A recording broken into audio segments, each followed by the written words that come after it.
Good morning, everyone. On behalf of Paleontological Society of India, Pune Mumbai Students Chapter, I welcome you all for today's. Actually, from today we start the Earth Science Week, and every third day of the Earth Science Week is celebrated as International Fossil Day. But because we all are paleontologists, I decided to dedicate all the entire week to paleontology to live up to the mandate of the students' chapters being created here. Uh, Before I hand over the podium to Professor MP Singh, I express regret from our Vice Chancellor and also the President of our students' chapter for not being able to make it here. We start with our final year examinations. So actually we were very worried because everywhere in Bombay we have severe electricity outage, and at the same time we are also facing a lot of jamming with internet problems, and we start our online examinations today. So he has expressed his regret and he will be here on 14th, that is Wednesday, he will join us. With this short introduction, I request Professor MP Singh, the President of Paleontological Society of India main body, to kindly address the meeting. Sir, you can unmute yourself.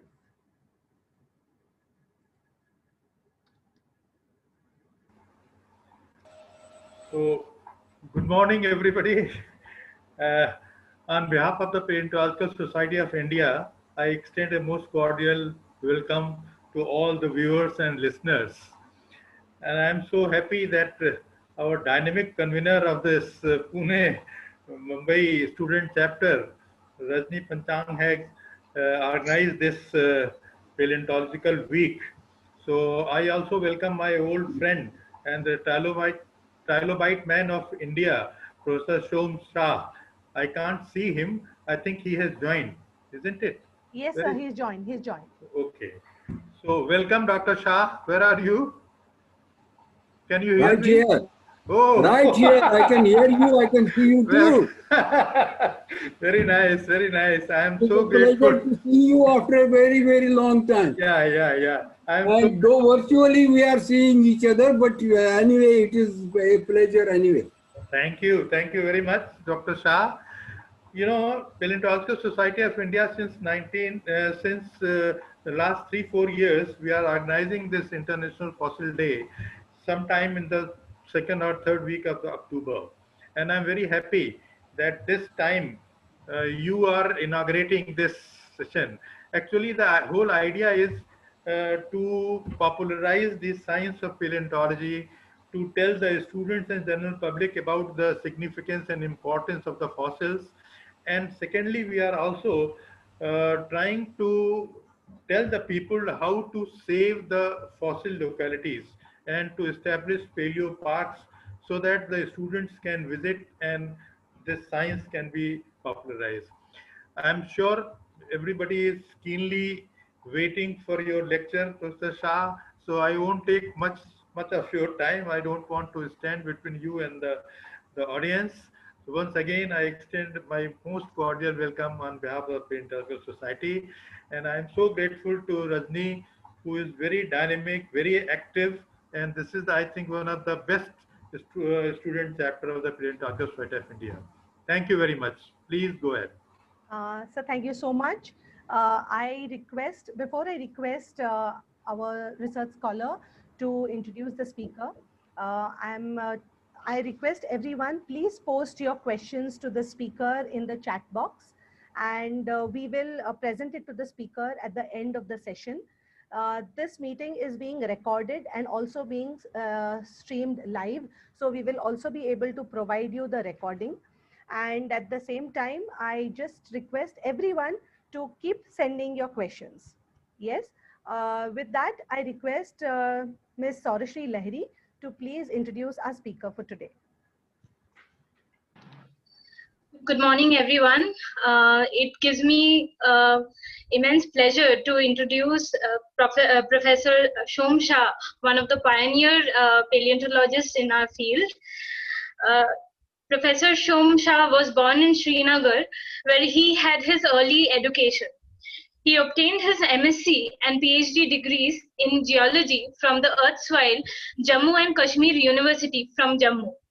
He joined the same university as a lecturer in the postgraduate department of geology in 1961. He had postdoctoral studies in France and UK.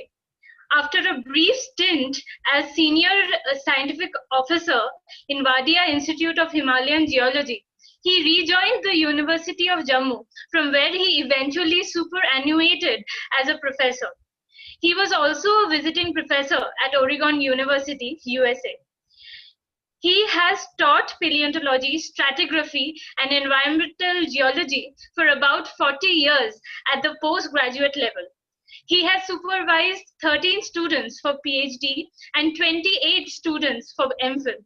He has published about 66 papers on various aspects of paleontology and stratigraphy of Himalayan geology, Himalayan region in standard referred journals.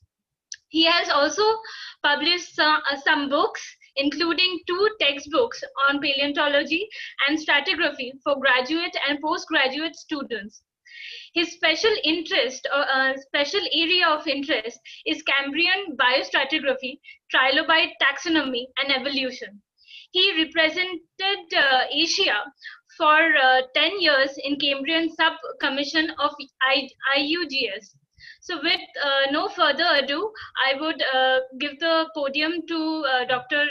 Professor Shom Shah to take over, please. Over to you, sir. Sir, I'm sharing. Thank you very much. Am I audible? Can you hear me? Yes, sir, you're audible, and I'm sharing your slides. Okay, okay. Thank you all. I have pleasure to speak on this occasion on the Indian paleontological scenario, retrospect and prospect. In the beginning, I have to thank the organizers. I have to thank the Paleontological Society and the organizers of this lecture series, especially with a dynamic person like Rajni around. We don't have to worry for the future at all. With such dynamic young people around, paleontology is in safe hands in future. So, on the occasion of this International Fossil Day, it's a pleasure to speak to all of you. I remember a few years back when the Fossil Day was introduced for the first time, and I congratulated a few friends. They thought it was a joke because nobody believed that Fossil Day would ever materialize. Fossils were not very popular. They were not popular during my time. When I was a student, I learned about fossils when I was in 12th standard, then it was called intermediate. At that stage, I learned fossils. But my granddaughter, who is 6 years old, collected a few shells from the seashore and came to me saying that she had collected fossils. So she knew at the age of 6 that fossils are something which are very important. When I was asked to speak on this subject, I was reminded by a quotation from Richard Dawkins. Richard Dawkins, the famous the biologist and famous evolutionist. And I quote, a modern high school student knows more biology than Darwin ever did. But that is because he is standing on the shoulders of Darwin and has thereby a better view. But Darwin is the foundation, and if he loses that, the entire edifice will crumble. I was reminded because I know everything nowadays is available on the web. There is no information which a teacher can give a student which is not available in the web. In fact, in the web, there are many other things available which may not be right, but that's a different issue. But the point is, anything that is information, anything that is talked about geology, anything that is talked about paleontology, anything that is talked about fossils, all that stuff is available on the web. So the teacher nowadays is not a communicator of information. He's no longer one. Earlier, a teacher was, he had to perform a double function. He had to perform as a communicator of information and provide analysis for that. As a result, the earlier teachers had very little time for providing the analysis. They had most of their time was spent in providing information. Nowadays, that is not needed. The web has totally changed it, and everything is available on the net. And therefore, I thought that I cannot provide any information. In any case, my information would be dated because if we go by Dawkins' scenario, a modern high school student knows more than I would ever know. So that is because of thanks to net, thanks to internet, thanks to what is available on the Google search, what is available on the research sites and other sites that are available. So therefore, I thought I would better talk on a subject which is not available on the net. That is, what is the paleontological scenario as in India and for that matter as in the world. Because paleontology, unfortunately, I say unfortunately because it is still in unfortunate states. Unfortunately, it has never been an independent science. It has always been subject to various kinds of problems. Paleontology, I call as an illegitimate child of biological science because basically it is biology. We are talking of, because whenever we teach biology, whenever we teach anything about organisms, whenever we teach about plants, whenever we teach these subjects, basically you can never teach any biology unless you see where they evolved from, where they came from, what was the history. It is something like looking on a picture. You are seeing one of the scenes of the picture and seeing that particular scene you are building a story. But you don't know the whole plot. The whole plot is available in the total picture. And that total picture is buried in paleontology. It is buried in fossils. It is true that 100 years back, probably we didn't have much data in paleontology. But now an enormous amount of data is available in paleontology, and we have a total picture. So whenever we talk biological sciences, it should include, it always includes paleontology. It can never be without paleontology. But somehow the biologists didn't like it in the earlier stages. So they prefer to go in by what is called neontology, modern organisms, and not the fossil organisms. So that is why I sometimes call biology, paleontology as an illegitimate child of biology because it was discarded by biologists and it was adopted by geologists. Why did geologists adopt it? Not because for the love of it, but because it helped them. It helped them in classifying. It helped them in understanding the time of deposition, in understanding the sequence of events, in understanding what is stratigraphy. And because of that, it became their handmade. It was a handmade. It was not a mistress. It was not a part of the science, basically. It was something which helped. It was a maid, you can call it. It was not a mistress. It was not adopted like that. May I have next slide, please?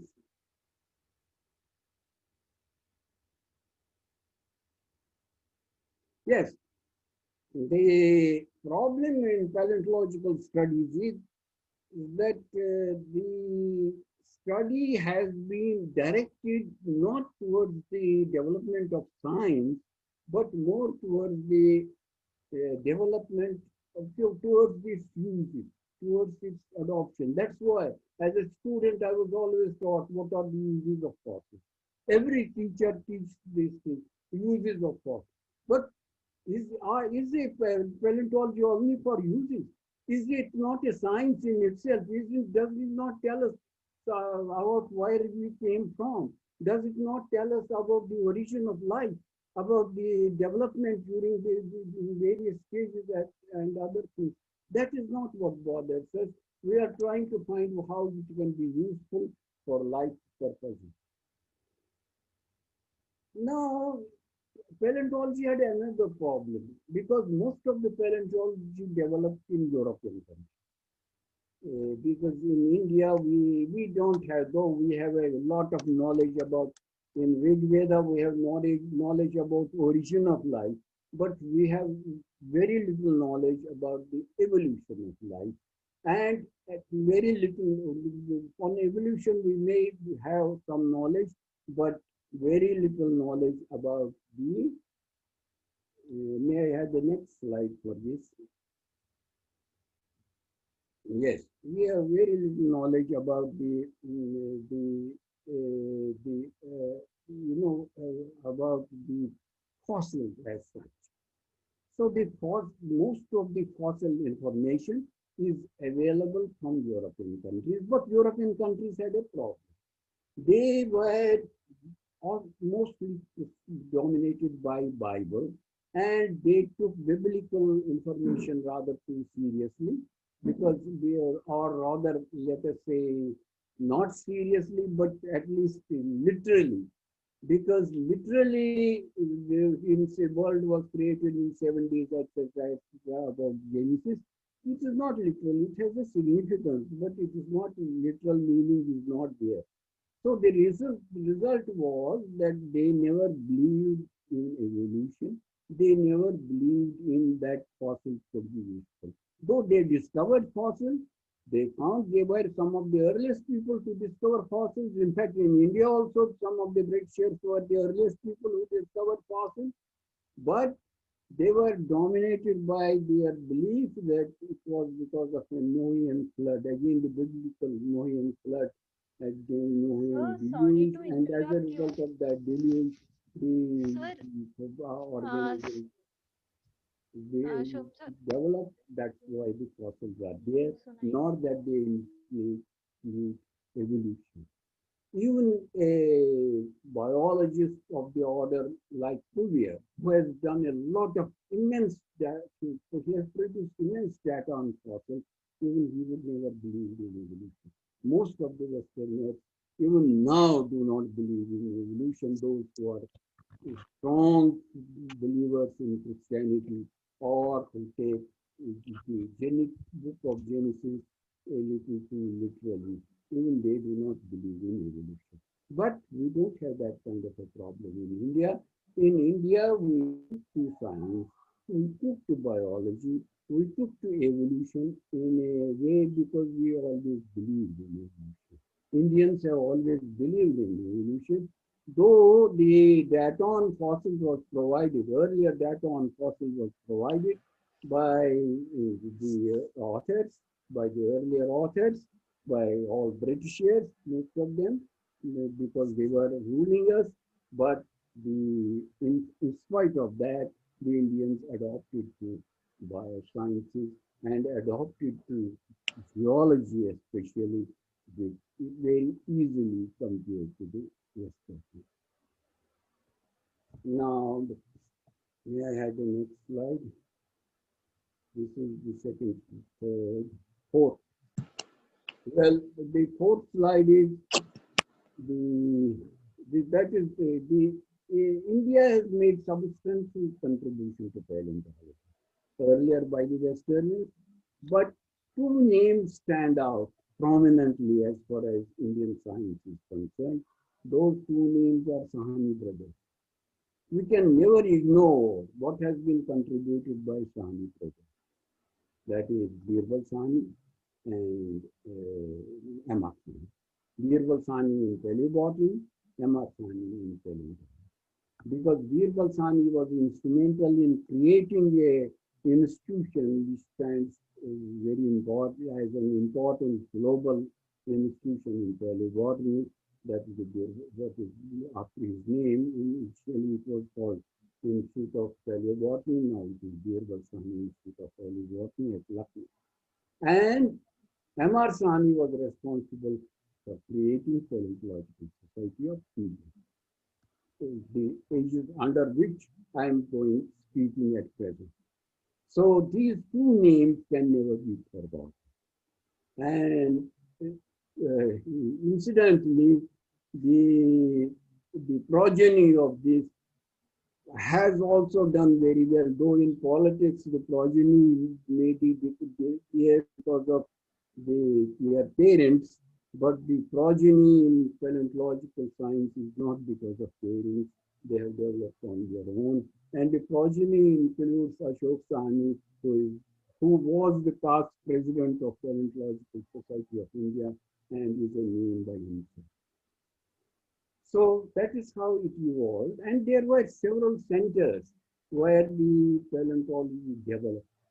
Some of these centers were Lucknow, Banaras, then in south it was Bangalore, and there were various other places where the paleontology developed and survived. But it always survived as a branch of geology, never as a branch of. Sir, can you please increase your voice? Sir, can you please increase your voice? Your volume is low. My volume is low? Okay, I'll do that.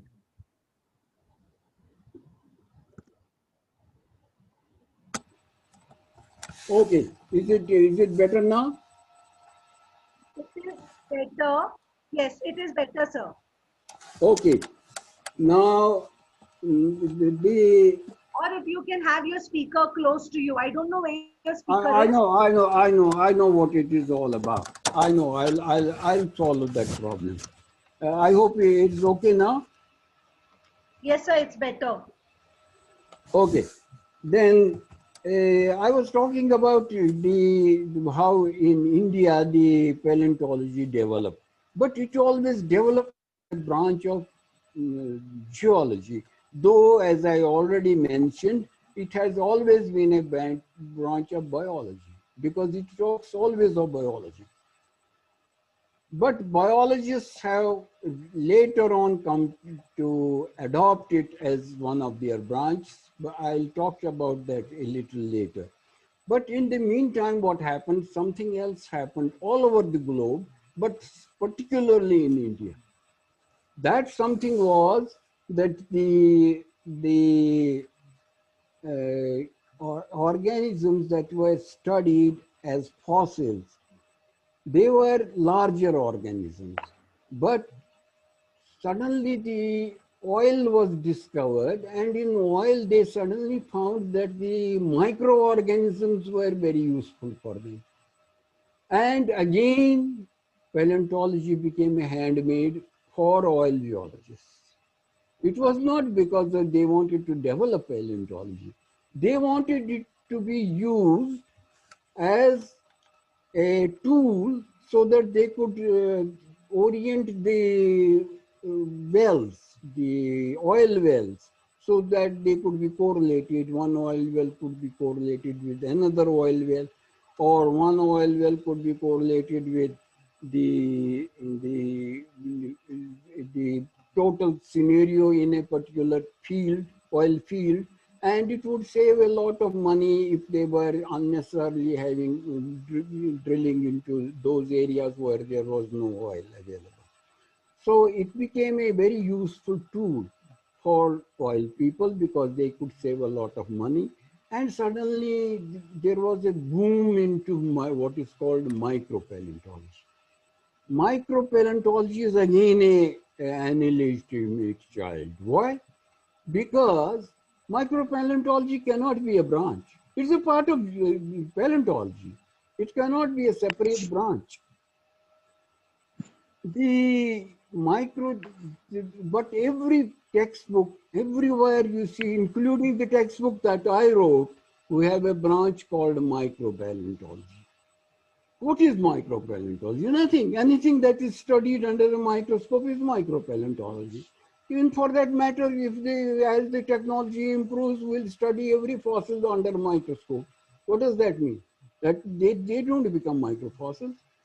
Microfossil is the size. It is the size that determines what is micropaleontology. And size cannot be basis of separating paleontology, because we have very small organisms, we have large organisms. They can be studied by any method. You can study them by scanning electron method. You can study them by simple high resolution microscopy or any other method. That doesn't make them different branches. That is again a micropaleontology has evolved, and it continues to be in our textbooks. We continue to teach our students that micropaleontology is different from paleontology. So this problem is always there. The result is that as a result of this, the micropaleontology expanded in a big way in India. It expanded all over the world, but it expanded in India. And we had more micropaleontologists than so-called those who were doing larger fossils like me or people like others who are doing larger fossils. But there was, as against that, there's a host of people who are doing micropaleontology as if they were two different branches. But that continued, but when the oil boom came to an end, and it has come to an end at present, suddenly the job market is gone. Job market for micropaleontology is no longer there, with the result that micropaleontology is declining like other paleontology, the larger fossils. That is the situation as it exists now. Now, contribution of the paleontology as a science is still not coming. We are studying using science, we are using paleontology only for a certain purpose, but not using it for what it is as an independent science. But suddenly we have become too much conscious of the environment. And since we have become conscious of the environment, and since we have become conscious of the global warming and factors like climate change and things like that, suddenly the paleontology has developed another facet. It is something else where it can help us in determining how the organisms have behaved in the past when the temperature changes took place, when the climatic changes took place, and how the climatic changes brought about the extinctions, global extinctions, major extinctions, minor extinctions, and things of that kind. And since we know all these factors, suddenly paleontology has become important. One more use of paleontology has become important. And we are nowadays focusing too much on the climate change and use of organisms in that respect. So with these changes, probably we have moved into another phase of paleontology. Its utility as for geological purposes is almost complete now. Its utility for the oil has declined, but its utility for determining the climatic changes has increased. That is the present situation. But before I stop talking about this, I would also like to say one important thing, which is that the job scenario in paleontology is rather poor at present, but it's a global phenomenon. It has happened all over the world. It's a global phenomena, and because it is a global phenomena, therefore we cannot do, as Indians, we cannot do much about it. But with people around, scientists around, as we find nowadays all over the country with young people like Rajni and so many others, it is still in safe hands. There is nothing to worry about it, though the job market may not be really as important as it was a few years back. Now I would like to focus a little on the problems that we face in paleontology, which are not normally talked about. They are not talked about because it is sometimes considered below your dignity, or sometimes it attacks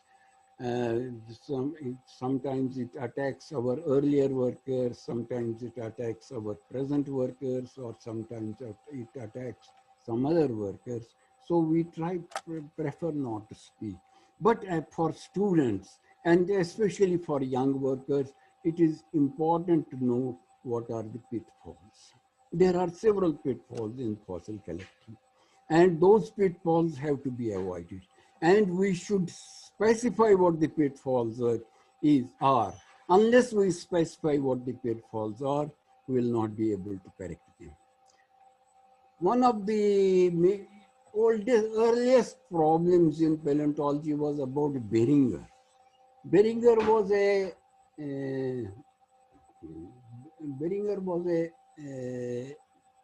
collector, you can say a fossil collector of a sort. He was a German, Würzburg. It is in 18th, I'm talking of early 18th century, that is 1700 and something. And he used to collect fossils, but he didn't know that they were organisms. He thought that they are something plants by God for to tell people what kind of organisms can exist or what kind of organisms have been living earlier. So he was collecting and he was publishing it, producing pictures. Some of his colleagues and some of his detractors would manufacture forms and manufacture some shapes of organisms and plant them at different places in the rocks. He would collect them and describe them. So this happened for several years.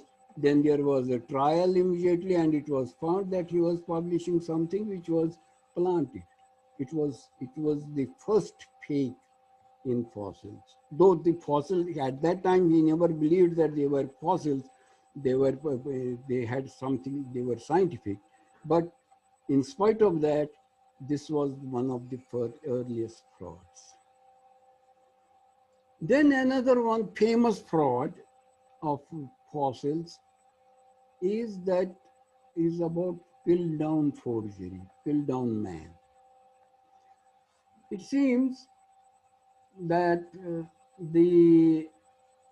before I come to Piltdown forgery as such, I have to warn about one thing.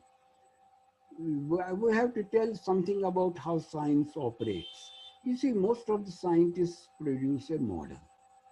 They have to do it. That is the method of science. They produce a model, then they start collecting data. Problem happens is that many scientists, out of a mistake, really fall in love with their models sometimes, but it doesn't matter yet. Everybody falls in love with his model. But people exploit this law. They plant fossils. They put fossils in proper place, different places, so that it supports your model. And these people, by mistake, sometimes, some people make a mistake. In fact, in India too, all over the world also. And in India too, some outstanding scientists and some real good ones fell for this ruse and sometimes published what was not needed to be published, what was wrong, what was fake. It happened, but it's for no fault of theirs. It's not their fault. You can accuse them of is that they loved their theories, they loved their hypotheses, they loved their model, And when they got a data which supports the model, they published that data, but that data was fake. It has happened in past. It happened in Piltdown forgery too, that is England. They discovered a fossil which was supposed to be connection between the gorilla, or you can say between apes and man, and the missing link, the so-called missing link, and they called it Piltdown forgery. You see, as a student, I had to write on Piltdown man. I have written answers on Piltdown man in an examination because it was asked. At that time, we didn't know that it was a forgery. So I have written it. I was one of the students who has studied Piltdown fossils as original. Because though Piltdown forgery was discovered in 1951, but published literature on Piltdown forgery continued up to 1964. And since I was a student in 1960s, late 50s, I studied Piltdown forgery, and I studied Piltdown man, but it was forgery. It was proved to be a forgery. Then India was not left behind. In India, so we had a forgery, huge forgery of Himalayan fossil fraud, which continued for years to get stronger. And well, it continued for nearly a quarter of a century. And for that, quite much of our literature suffered because of this Piltdown forgery. Much of our literature suffered, and it took us several years. Part of it is even going on, process is still going on, but it took several years to clean the mess that was created by that forgery. So I have to emphasize one thing: for every student, for every researcher, for everybody who is working on fossils, you be careful when you collect. Fossil collection can be highly exciting. It is exciting, but you have to collect from yourself to be a collector. You have to collect it yourself and collect it in situ. That is from the position where it is embedded. Don't collect it from a foreign draw. And certainly don't describe a fossil which you have purchased, because for fossil sale is available all over the world. Fossils are very exciting things. They are available all over the world. In India, we may not have many fossil shops, but if you go to Europe, if you go to America, you will find hundreds and hundreds of fossil shops, and you will get fossils from all parts of the world. But never describe any of them, because you don't know where they are from. And unless you know exactly where a fossil is from, it has no scientific value. It can have a decoration value. It can decorate your drawing room. It can be a beautiful thing to show to your children how fossils are found, but it cannot have a scientific value. So fossil collection can be exciting, it can be excellent, but it has to be collected from the proper place. That is my advice to every paleontologist. That is my advice to every student in future, because don't use any material which you have not collected yourself from a particular place. Don't use it for scientific purposes. You can use it always for the decoration purposes. And I thank you all. I'll welcome if there are any questions about this. Unfortunately, I have not been able to connect it with the slides, because most of the slides did not come properly. But anyway, it is perfectly all right. I hope you can hear me properly. You have to, fossil collection is very, very exciting, and enjoy this excitement and have a good day. Thank you very much. Um, Hello. Hello, Dr. sir, can Rajiv. you hear me? Yeah, I can hear you very well. So before I actually move on, before I go on to the questions, there are certain things that I would want to say to the entire audience. And if we look at the choice of speakers that we have chosen for our chapter and the topics that we took, there was a reason to it. Okay. And like it was very nice. I actually wanted you to speak on Himalayan fossils, but it was Professor Shah who said that I will speak on the Indian scenario of fossils. The reason is I think all of us need to know our history. I think that is the biggest connect that today's generation knows, that where do they come from. We stand on the shoulders of stalwarts who worked in all adversity and built us a platform of some information on which today we are building on. And as long as we don't value our history, we don't understand how far we have already traveled, we will not value what we have achieved and take it ahead. So that was one reason why I chose such topics. That was one. Second, last time we did have some speakers from abroad, but yes, my main point is I want students to know who are the centers of learning. We have, what is the diversity of knowledge that we have in our country, and who are the centers of learning where students should go to, should look up to, so that students get to know about it. Not all are fortunate to have a paleontology teacher like you, sir. You will be surprised to know I never had a teacher in paleontology till I went to Dr. Rajiv Nigam to do my PhD. Till then, I think I never had a teacher in paleontology. And I detested this subject because maybe I think it was never taught to us in a way which you make it interesting. The third thing is applications. Today, everyone is focusing on application. Like you said, you take some fossils, describe it and finish it. But it is important to know your proxy well to be able to bring out its application to the best. If you don't know the behavior, life and earth have evolved together. And sir, like you said, I do agree that oil industry has lost its charm in paleontology, but environment has opened up largely. And today, I think fossils are the best indicators of past environment.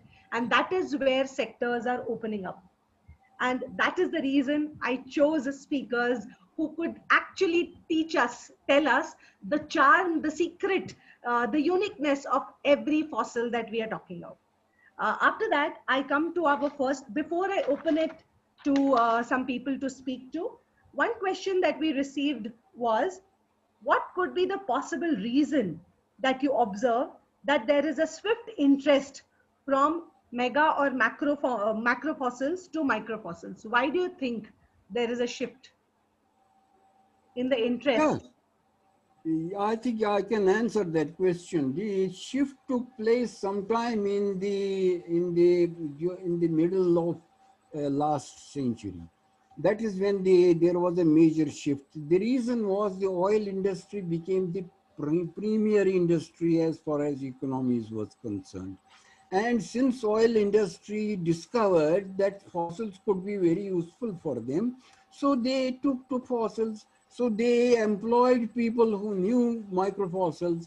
So since the employment potential was very high, naturally the micropaleontology developed as an independent branch altogether. Though it is not an independent branch, but they developed it as an independent branch because of the oil boom. But the oil boom is by and large over now. Since the oil boom is over, and naturally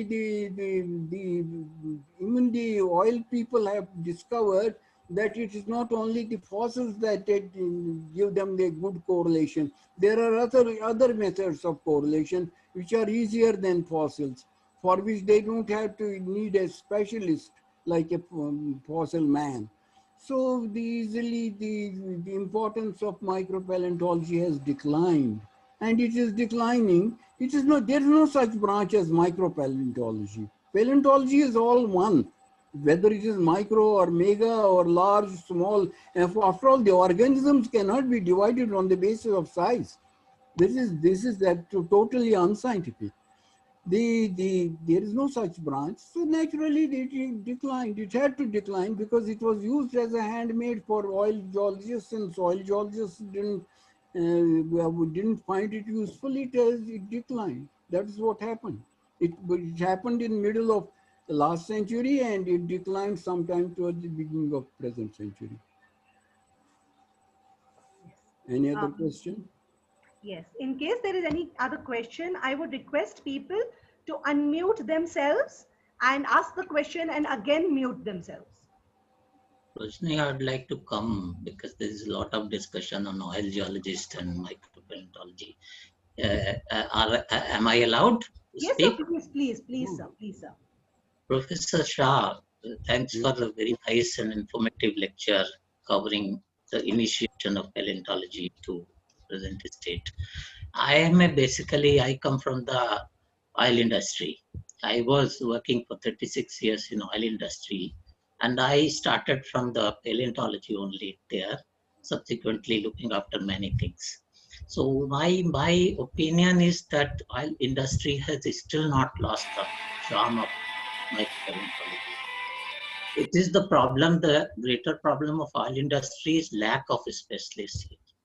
Still micropaleontology or paleontology, still it serves a lot of, say, in correlation and finalization of things. So in my opinion, it's an oil industry is always, it has phases. We are passing through a bad phase again. And I hope it will not, the importance of micropaleontology or paleontology in oil industry will always be there. Thank you, sir. Yeah, I agree with that. I have no problem as far as that part is concerned, because this is in a declining phase at present. It may not continue like that, but fossils will continue to be important. There's no doubt about it. And whenever you look for oil, you will always need fossils.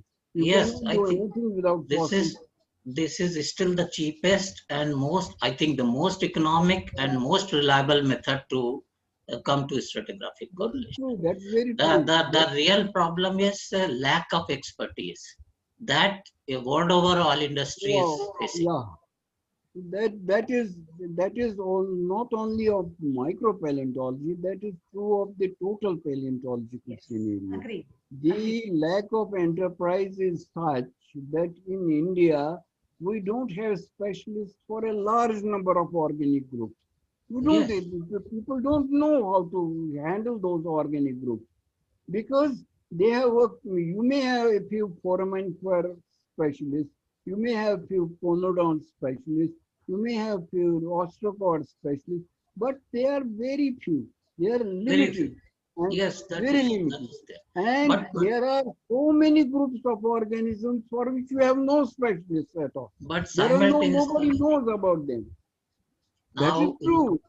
Yeah, in the industry, we are linking all the fossil data or whatever the outcomes of paleontology are there. We are linking them to even to the electrologs and seismic to make it more useful and valuable. So things keep on changing in the industry. It's not pure micropaleontology or pure paleontology in oil industry. Industry has its own, say, development. So in that development, naturally, the fossils provide a lot of basic foundations to the interpretation. I would want to say something here. I think, yes, well, I agree with Sir, Shukla Sir and Shah Sir. Shukla Sir has said that he comes from the industry and he says that we lack expertise. And Shah Sir is saying that we do not have, no one knows the expertise. That is because the youngsters are not taking this up. The teachers, it is like Guru se jnaan aage nahi jayega, to kaise it will pass on. There is going to be, it means there is demand, but more and more students need to know that there is a lack of this expertise and this needs to be taken up. So those few people who are equipped with all that knowledge need to pass it on. And that is the main aim of the student chapters. Yes. And so I think both of you are talking about the same thing, but at two different ends. And I think we need to meet midway. And that is what we are talking about at the student chapter.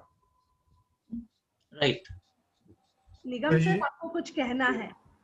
Rajni, may I come? Yes, sir, please, please.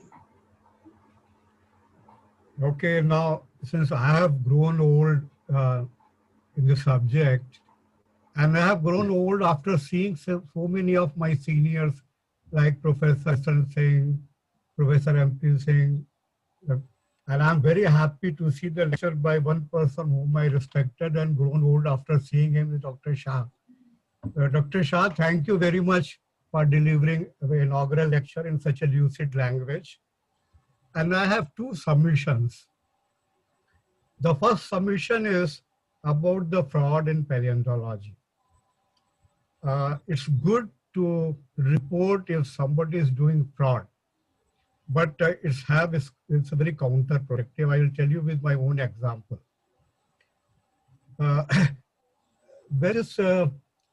They started from Indian fraud, started with Taylor from Australia. Before that, whenever I was submitting a paper in an international journal, they were asking me to remove the tables and big tables, original data sheets, so that paper can come into 5 or 6 printed pages. And after this out of proportional publicity to the Indian fraud, I'll give you example of two papers. One was published in Journal of Micropaleontology, and another is in Triple P, one with Khare and another with Praveen Handrick. Both the papers are accepted, but reviewer as well as editor insisted that I should submit the original data sheet. 4 pages additional long data sheet, which actually never served any purpose. But because Indian paleontologists were doubted that whether the data, they have the data or not, or they are fabricating the papers. So I request all the paleontologists not to give a out of proportion publicity to the fraud business in India, because not only it discredits the Indian paleontologists in the international sphere, it discourages the industry and it discourages the students. अरे यार इस branch में तो बहुत fraud हो रहा है, क्या करें? That is my first submission. And second submission is about the job market. I agree that oil industry jobs are drying up, correct. But it's not that there are no jobs. Most of my students are having jobs, though when I started my career in paleontology, I was told, अरे economic geology में PhD करो, paleontology में job किधर मिलेगा? I got the job, and not only that, most of my students also doing job. But only thing, if you confine, of course I agree, taxonomy is the base level. Everyone has to learn, otherwise you can't do anything. But if you confine yourself to the base only and keep talking this species and that species and keep naming them to your professor or your relative, paleontologist is going to die. You have to develop the new application like we have done it. Pollution studies. Yes. Excellent.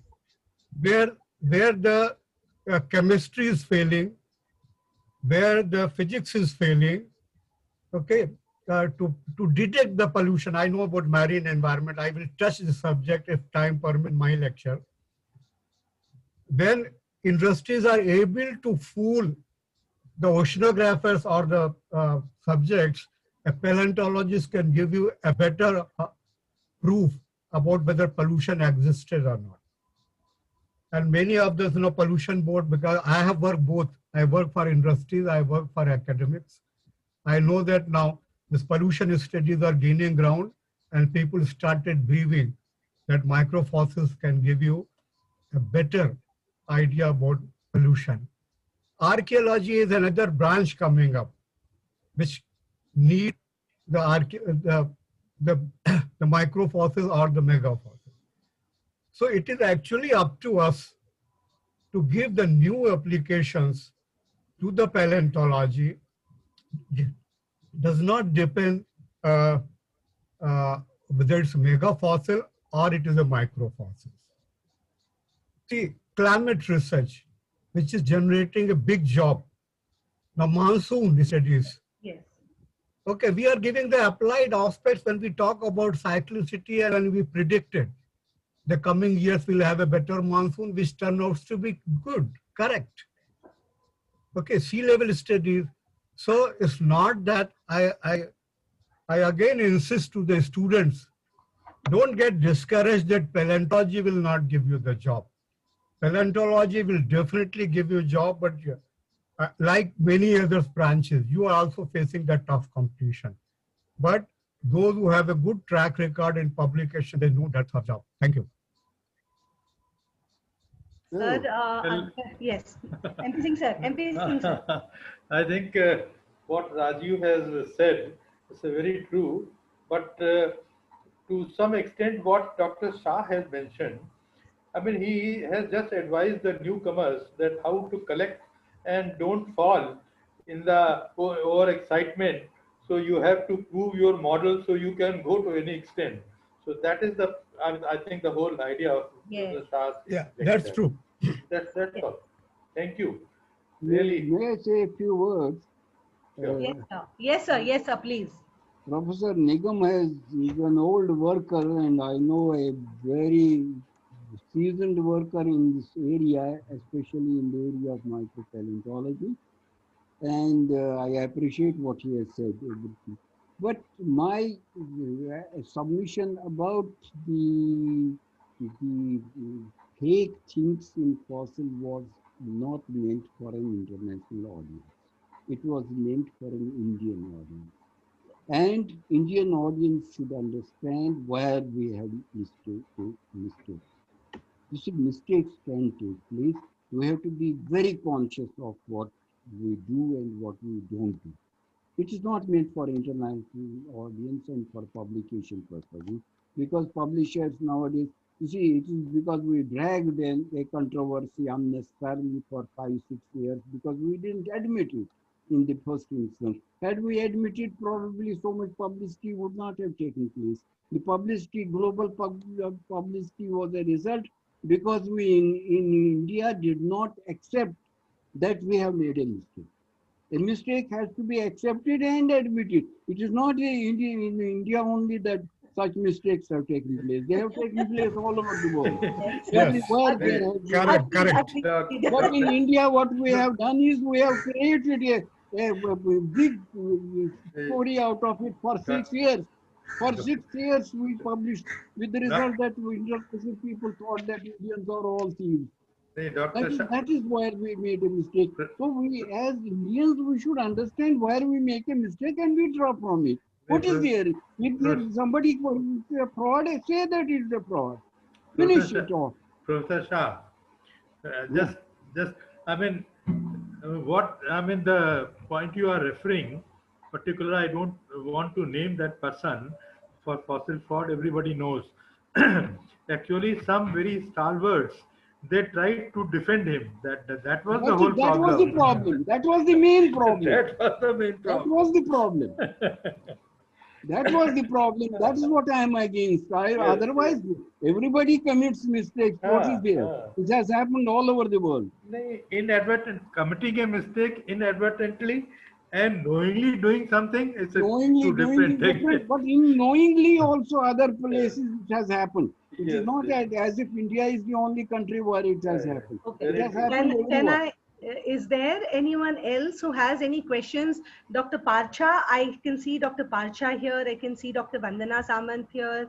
I can see Dr. Hussain here, Dr. Anand Kale here.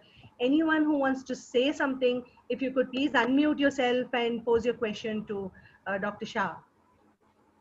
Okay, Rajni. I'll just say a few things from the discussion which has come through. First of all, encouraging paleontology. You see, the biggest problem, which is not restricted to paleontology but to geology as a whole, that at MSc level, people who want to do dissertations, they don't have any source of funding. We will, from this academic year, we will be starting an award in the Pune area for a MSc student who wants to do his dissertation in paleontology or stratigraphy in the name of late Professor V.G. Phansalkar. and the award will be to the tune of maybe 40,000 rupees. So at least the person can do his fieldwork and laboratory work for the dissertation. Unless we support students at MSc level, instill in them a liking for the subject, we are going to get unprepared and unwilling students who, just because they get a fellowship or a position, coming into micropaleontology for their PhD at various centers. So that is a small effort we are starting, and I hope in the future we can produce good paleontologists out of it. Yes, sir. And actually, Dr. Kale had asked for some of us. Yes, we all joined the cause. And Dr. Professor V.D. Phansalkar, a very respected paleontologist. So in his memory, we are starting this. And I think it's Dr. Kale who's taken the initiative. And so we have your support to you. And provide more and more support for the cause. Dr. Kale, I would like to appreciate your efforts. My old friend Dr. V.G. Phansalkar was a very gentle, nice person, very good worker. So you are going to do a great job. My best wishes. And if anything Paleontological Society can do, we'll be very happy to extend our support and cooperation. Thank you so much, sir. Anand, I feel so good hearing you after a long time. And nice congratulations on this new initiative. And Thank sir, you, Sudhir.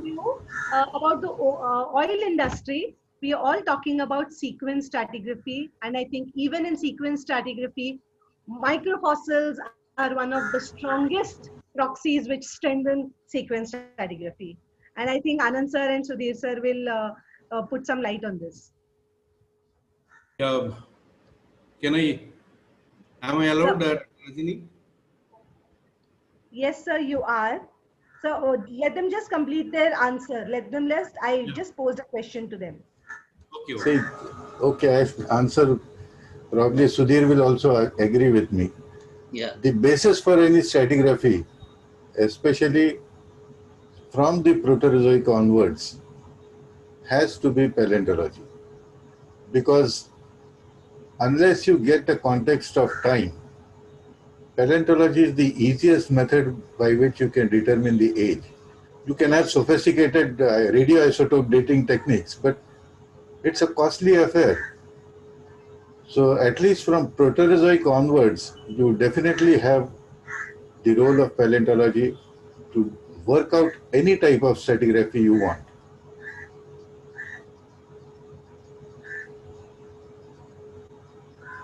With Yes, this, sir. any more contributions? Anything anyone has to say before we go for the vote of thanks? Hussain sir. Hussain sir, no? Yes, sir. Hussain sir. Yeah. So I would like to add upon a couple of remarks what Dr. Anand Kale said. Before that, good afternoon to all the senior people. And it is very good to see Professor Shah Saab after a very, very long time. When I visited Jammu University in 1995, I listened to his talk. And after that, again, I am now listening to him and seeing all the people, senior people. And I am a very ancient person now.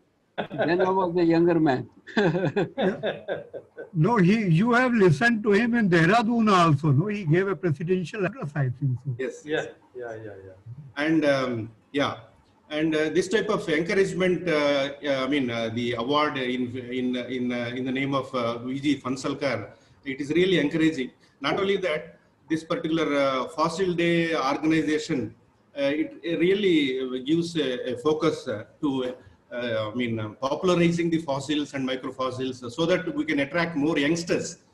And if you see the current scenario, the day by day, not only in the academic institutions, nobody is there to teach paleontology. Many of the faculty are retiring. And so not only in academic institutions like colleges and universities, and also in the ONGC and Geological Survey of India, many of the paleontology people are retiring and nobody is there to carry forward the paleontological research work. Under these circumstances, and we need to popularize the paleontological research work, and we have to give more focus on the importance of the microfossils And this type of study, this type of webinars and then lectures, popular lecturers are highly needed. So for which I congratulate Dr. Rajini, and it is very nice seeing to all the senior people. Thanks for the opportunity given. Thank you, sir. I can see Professor Mohan here. Dr. S.P. Mohan, would you want to say something? Dr. Mohan? Your PhD examiner, I think so. Yes, sir. He was my PhD examiner. I think Mohan sir is not connected to the internet. I can't see him. I can see him, but I think he's not connected to, he is connected. Rajni asked some student to raise question. Yes, yes, Okay. Rajni, yes, this Any is what I question? was. No, any questions from now after the talk? There has been a huge discussion amongst all the seniors also. So with this basis, can I invite some questions from students? Yes, students and mostly the younger people, they should come out. Even people my age, we are all still students. You're a young woman. We all are students. Yeah. That's so important. Any questions from youngsters? Okay, I think with this, if everyone can permit, with this, if we can end today's, we will continue to meet. I look forward to seeing you all for the next entire week. And before I deliver the vote of thanks, I need to appeal to all the students, all the teachers, all the scientists here that if you all remember the 5-minute fossil story, a small competition to encourage youngsters. We have received about 10 to 15 abstracts, and I request more of you to please promote your students to submit small abstracts. It will be a nice opportunity for students to talk to all of us, and they'll get an exposure to public speaking and meeting everyone. So I request more of you to please ask them to submit their abstracts. By tomorrow, we will give out the list of the shortlisted candidates.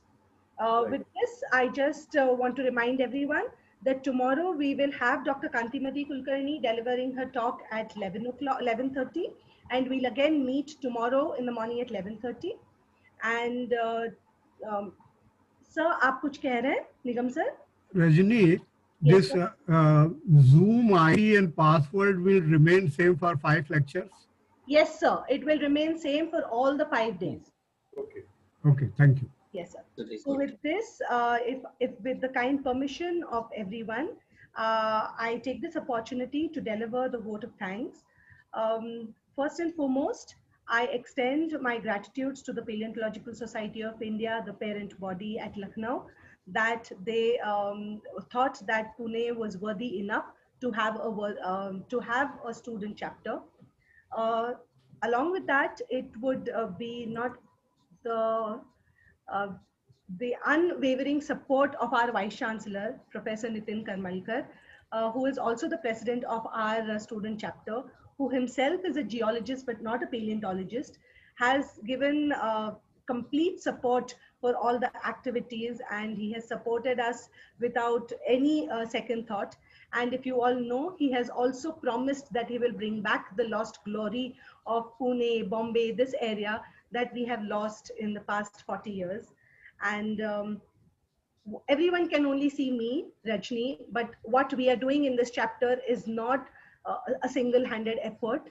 It is a complete team. I have a team which is also operating from St. Xavier's, Bombay. Our friends from Agharkar Research Institute, Dr. Kantimati Kulkarni, Borkar sir, Vartak sir from Wadia College.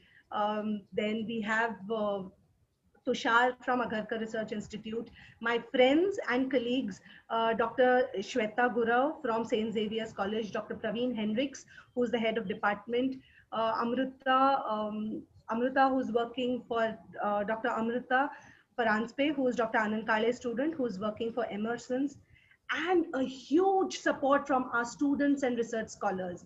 Even right now, all this has been organized by Mugdha, who is my research scholar, Mugdha, Saurashri, Abhilash, who are all, Abhilash is in Kolkata and recording this entire program, taking down, we also have this research scholar on the oil rig in Saudi Arabia, Dr. Shamim Said, all of them, wherever they are, all the students scattered all over the country, those, and last but not the least, the love, support, cooperation and attendance of each one who has made it a point to join us today here. I think that deserves the maximum, acknowledgement. And I really, really thank you all for joining our cause and joining this meeting today. I promise to attend lectures organized by my friends and colleagues in the different chapters. I or my students, in case I'm busy with exams, me or my students will surely participate in the other lectures which are being conducted on this occasion of International Fossil Day. With this, I thank you all for being here, and I wish to see you all again tomorrow morning at 11:30.